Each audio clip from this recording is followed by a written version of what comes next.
n'a rien à faire, qui ne va pas à l'école, qui a eu ses diplômes, qui chôme, par exemple, mais qui est là, on dit entrepreneuriat, bon, les jeunes doivent entreprendre, mais il est là, bon, entreprendre, je ne sais même pas ce que ça veut dire, on me forme, j'entends parler un peu partout d'entreprendre, mais comment est-ce que moi-même, je dois me lever comme ça, me lancer dans ce qu'on a dit. On a dit qu'aujourd'hui, moi, je suis entrepreneur.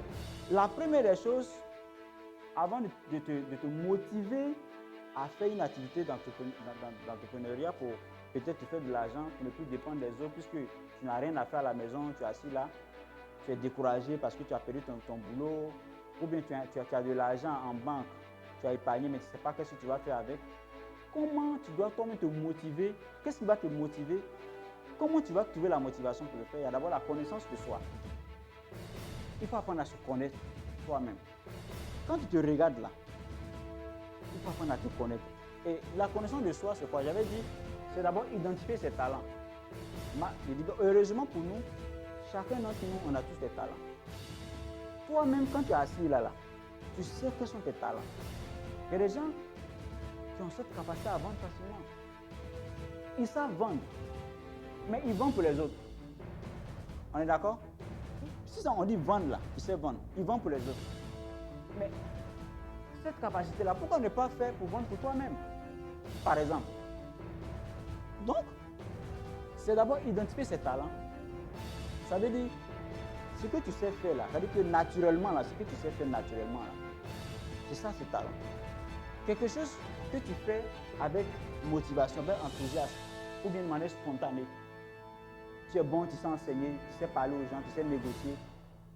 C'est un talent. Il faut d'abord identifier ça. Maintenant, après, on a parlé des forces et faiblesses, ça c'est autre chose. Mais déjà, il faut savoir ce que tu sais faire. Il y a des gens qui ont dit élevage là. Non, il est béni dans l'élevage. Quand il fait l'élevage, ça marche tellement bien. Mais il fait ça pour les autres. Ou bien il fait ça à la maison, et puis les poulets grandissent, après ils mangent. Tu vois, il fait ça pour... Comme il y a quelqu'un qui sait bien chanter, en tout cas, si c'est chanter, il chante vraiment bien. Ça, c'est un talent qu'il a. Ça, il est né avec ça. Il sait négocier, il est né avec ça. Donc, il faut d'abord te connaître. Maintenant que tu connais ton talent, toi qui n'as rien à faire, ou bien toi qui as des épargnes en banque et que tu veux investir, tu ne sais pas comment tu vas faire, qu'est-ce qui va te motiver? Quand tu as identifié tes talents là, tu identifies une activité ou bien des compétences que tu vas associer à ce talent-là. J'ai pris le cas de quelqu'un qui sait élever.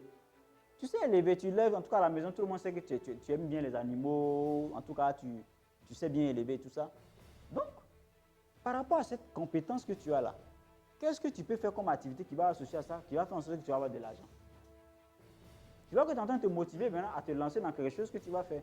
On va venir tout à l'heure sur les erreurs à éviter. À partir de là, une idée peut naître. Tu sais élever, tu dis, mais tiens, je vais jamais voir un peu, est-ce que je peux faire une ferme, chercher de l'argent, et puis faire ma ferme. La ferme pour moi-même, et puis commencer à vendre mes poulets, bien commencer à vendre mes animaux, etc. Une fois que tu as identifié ça, tu fais ce qu'on appelle, tu fais une auto-formation.